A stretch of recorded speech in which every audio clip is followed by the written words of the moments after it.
Two government officials showed up at my house at 7 a.m. with a tow truck, claiming they were about to seize my car. Everything looked official, the jackets, the clipboard, even the warning sticker. But the moment I asked one simple question, both of them froze. And that's when I realized, these guys weren't officials at all. It started with a knock on my door at 7:12 in the morning. Not the normal kind of knock either. 3 loud, aggressive bangs. The kind that makes your heart jump before you're even fully awake. I remember sitting up in bed, confused. My first thought was that maybe something had happened in the neighborhood. Maybe an emergency. But then the knocking came again. Bang. Bang. Bang.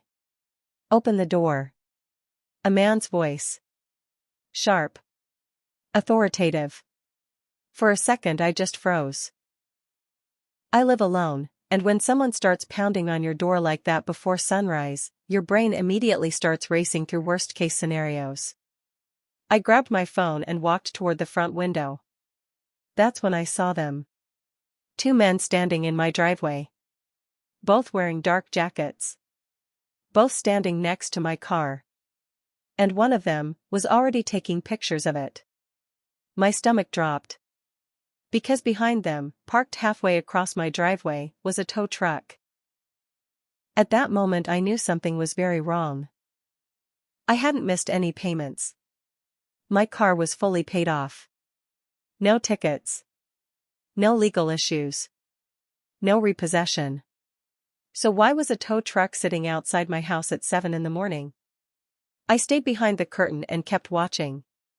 One of the men walked over to my car and placed a bright orange sticker on the windshield. Then he stepped back and started writing something on a clipboard. The other one walked back to my front door and started banging again. Final notice. Open the door. Final notice? Final notice for what? I never received anything. No letter. No email. No warning. And that's when a thought crossed my mind.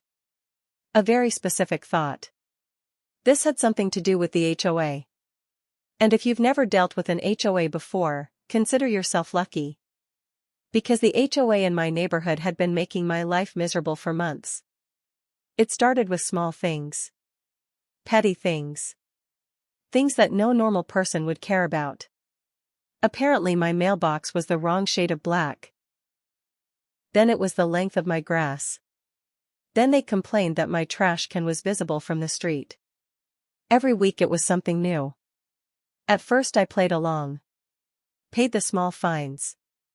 Fixed the things they complained about. But it quickly became obvious this wasn't about rules. It was about control. And the worst part? The HOA president lived 3 houses down from me.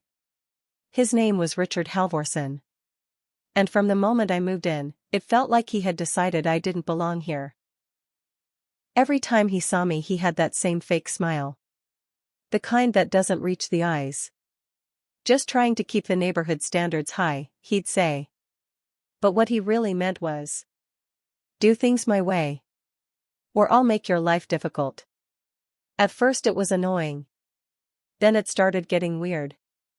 I once received a violation notice because my car was parked in my own driveway for more than 48 hours. Let me repeat that. My driveway. My car. Apparently the HOA had a rule about non-operational vehicles. But my car was perfectly fine. It just hadn't moved in 2 days because I work from home. I challenged the fine. They rejected it. I asked for proof. They sent a blurry photo taken at night. That's when I realized something. Someone was watching my house. And it didn't stop there. A few weeks later, I got another violation notice. This time claiming my car was unregistered. Which made absolutely no sense. Because the registration sticker was literally on the license plate. Clear as day.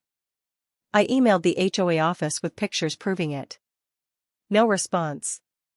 Then 2 weeks later I got a letter threatening further action. Continued violations may result in vehicle removal. Vehicle removal. At the time I laughed. Because I thought there was no way they could actually do that. But standing there behind my window that morning, staring at a tow truck in my driveway, I realized something. They were actually trying to do it. Except something about the whole situation felt off. Very off. For starters, the men outside looked unprofessional. One of them was wearing sneakers. Not boots. The other one had a jacket that said municipal enforcement. But the logo looked cheap. Like it had been printed at a mall kiosk. And the tow truck had no company name on it. Just plain white paint. That was the moment my instincts kicked in. Something about this was fake. I quietly stepped away from the window and grabbed my phone. Instead of opening the door, I started recording. I turned on the camera and walked outside through the side gate. The moment they saw me, both men turned. Finally, the one with the clipboard said, "You need to move your vehicle immediately or it will be impounded." Impounded? By who? I asked. He pointed to the logo on his jacket. Municipal enforcement. That's when I asked the question that changed everything. Which department? He hesitated. Just for a second.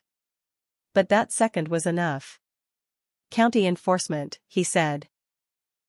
And that's when I knew. He was lying. Because I had looked this up before during my HOA issues. There is no such thing as county enforcement for vehicle impoundment in our area. None. But I decided to play along.